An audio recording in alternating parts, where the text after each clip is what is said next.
Fala pessoal, tudo bem? Tudo tranquilo? Olha só, hoje a gente começa com um conteúdo que tá espetacular. Hoje a nossa aula inicia o capítulo que nós falamos sobre biotecnologia. Então a biotecnologia em si é o que? Você sabe? Você já ouviu falar? Ah, já tem uma certa noção? Então vamos lá, vou dar uma explanada, principalmente sobre o que é biotecnologia, e depois hoje especificamente a gente vai falar de, olha só, enzimas de restrição. Tranquilo? E a biotecnologia em si são técnicas, são métodos, são metodologias que acabam sendo aplicadas na forma de tecnologia para a vida. Então são modificações genéticas, são melhoramentos genéticos, principalmente porque ela é voltada numa questão mais genética. E hoje, de todas as técnicas e metodologias da biotecnologia, eu escolhi falar para vocês sobre as enzimas de restrição. Preparado? Já está com o material aí? Pois vem comigo!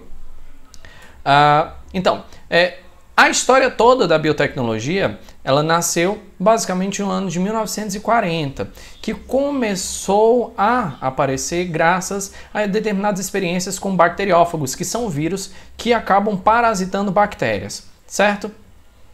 Essas acabaram descobrindo diferentes formas de eficácias de infecções dos bacteriófagos por parte dos bacteriófagos, e as eficácias todas dessas infecções deles começaram a ser identificadas porque tinha muitas estirpes de bactérias que acabaram sendo infectadas por esse vírus. Estirpe é só uma variação dessa mesma bactéria. E em 1953, graças ao Watson e graças a Crick, esses dois pesquisadores eles acabaram descobrindo a estrutura do DNA e começou-se a perceber que os vírus eles tinham afinidades com determinados tipos de moléculas, com determinados tipos de estruturas de material genético, e esses vírus conseguiam sim fazer determinados tipos de cortes. Tá? Em 1956, o Kornberg ele conseguiu fazer o isolamento da primeira DNA polimerase. DNA polimerase é uma proteína que faz a polimeração, que faz a multiplicação, certo? Que faz a cópia do material genético, mais precisamente faz a cópia do DNA, não só porque nós temos polimerases que fazem também cópias do RNA, nesse caso foi só do DNA que foi isolado.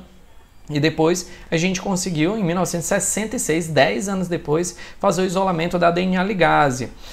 A DNA ligase agora é uma proteína que faz a ligação entre os cortes de DNA. Então eu já sei qual é a estrutura de DNA, já sei normalmente quem corta o DNA, já sei como corta o DNA e já sei agora, inclusive, ligar o DNA novamente. E aí, em 1970, conseguiu-se fazer a primeira enzima de restrição do tipo 2, a partir da IND2. O nome IND, o nome dessas proteínas, essas enzimas de restrição, variam de acordo com a espécie da bactéria, da espécie do ser vivo em geral, que essa proteína é retirada, tá? Então, 1972, aí a gente está com uma história bem recheada mesmo hoje. A gente tem a primeira experiência com DNA recombinante. O DNA recombinante é uma experiência que eu consigo tirar um DNA de um determinado ser vivo e consigo recombinar a outro tipo de ser vivo. É quase como se fosse uma transgenia, mas eu estou fazendo apenas uma recombinação genética para ele produzir alguns tipos de proteínas a mais do que o normal, ou para retirar alguns tipos de proteínas que são danosas. E em 1978, nós tivemos o isolamento de características de mais de 200 enzimas de restrição. Então, dessas enzimas de restrição todas, nós temos as que nós utilizamos principalmente hoje em dia, e vinda principalmente das termos aquáticos, que são bactérias que vivem a um ambiente muito mais quente. Então, elas são muito mais fáceis da gente controlar sem que tenha outra bactéria, sem que tenha outra proteína por perto. E aqui, em 1978, também concedeu a esses 3 pesquisadores o prêmio Nobel, graças ao isolamento e caracterização dessas enzimas todas de restrição, que na época não era tão bem conhecida. Hoje a gente tem muito mais enzimas de restrição, certo? E quando eu vou falar especificamente do que é a enzima de restrição, eu tenho uma noção de que elas são proteínas que reconhecem e clivam partes específicas do DNA. Então imaginem só que eu tenho um filamento de GCCCAA. Eu consigo clivar exatamente nesse local do DNA para que eu consiga abrir o DNA e futuramente adicionar ou até mesmo retirar um pedaço desse DNA. Então, normalmente, ele faz isso, essas enzimas elas fazem isso em regiões ditas como palíndromas, e as regiões palíndromas são nada mais nada menos do que regiões que são muito parecidas na parte de cima, como também na parte de baixo. Elas são equivalentes. Então, se eu tenho um A aqui, eu tenho um A também desse lado. E assim por diante. A, C, T, G e aí vai. Como é o exemplo aqui que eu estou trazendo para vocês. Tá? Então, nessa região bem aqui, ó, por exemplo, eu tenho o G em cima e eu tenho o G embaixo. Eu tenho o A e eu tenho o A. E assim por diante. Então elas são palíndromas. O que eu leio em cima, eu leio também embaixo. Óbvio que a direção tem que ser oposta, porque o 5' está de um lado e o 3' está do outro lado, e você sabe bem disso, né? Já. Então, essas enzimas elas são produzidas através de bactérias e elas servem basicamente para restringir a proliferação dos tais vírus. Lembra dos vírus que a gente começou a falar no começo? Os vírus que eram bacteriófagos. Então, as bactérias começaram a desenvolver essas enzimas para destruir os vírus. Os vírus eles entravam, o material genético acabava infeccionando a bactéria, só que a bactéria tinha essas enzimas no próprio citoplasma dela, e quando o vírus liberava o DNA no próprio citoplasma, as enzimas de restrição cortavam e destruíam esse vírus. Quando a gente conseguiu isolar, né, os diferentes tipos de enzimas que clivavam diferentes formas de sequência de DNA diversos, a gente começou a ver que dava para utilizar isso para benefício do ser humano em geral, para benefício dos seres vivos em geral, porque eu estou começando a fazer uma determinada manipulação gênica. E como é que eu faço essa manipulação gênica e qual é a importância principal de eu ter essas enzimas todas? Eu consigo detectar determinados tipos de presença e diferentes formas de genes que nós temos. Então, as enzimas de restrição, elas são chamadas de acordo com o ser vivo que foi retirado. Então, se eu retirei de uma E. coli, eu tenho uma ECO-R1.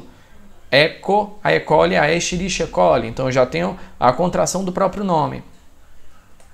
Certo? E vem do gênero Escherichia, CO vem da estirpe, né, no caso da espécie, e aí R é a espécie da proteína da enzima de restrição, tá bem?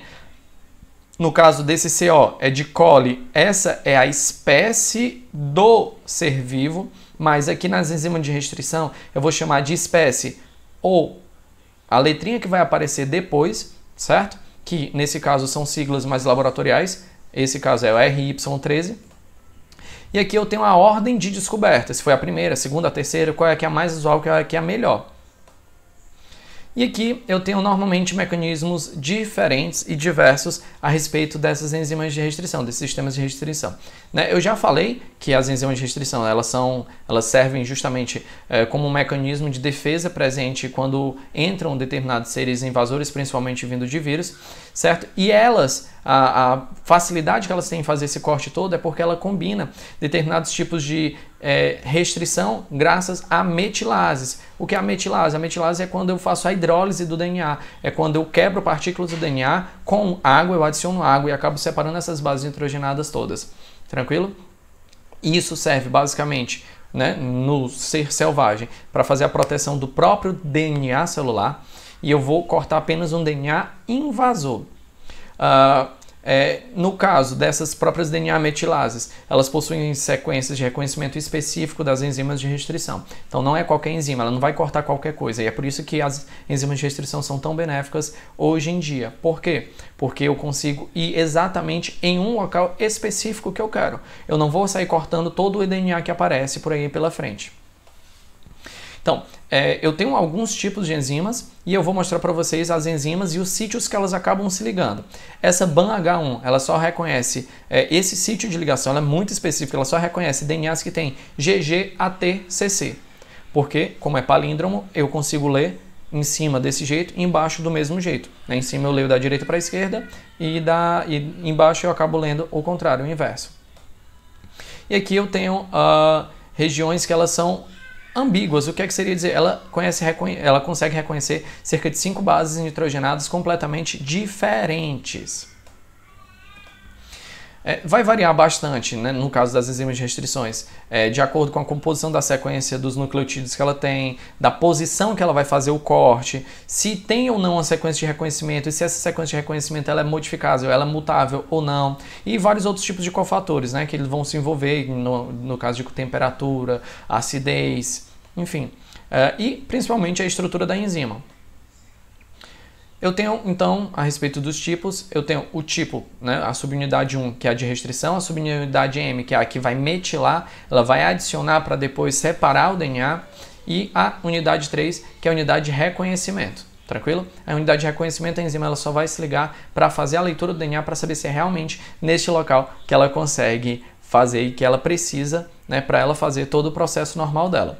Só lembrando o seguinte, tá? A gente continua com essa aula na semana que vem, na segunda-feira. A gente vai continuar falando das enzimas de restrição e a gente vai ver na prática como é que essas enzimas de restrição, elas simplesmente acabam atuando e tendo sim essa importância toda nesse mundo da biotecnologia. Então, não sai daí, aproveita, foi só a introdução, isso tudo, porque na aula que vem a gente vai para a parte mais prática e não só nas enzimas de restrição. A partir de agora a gente começa a ver o mundo da biotecnologia com muito mais informação.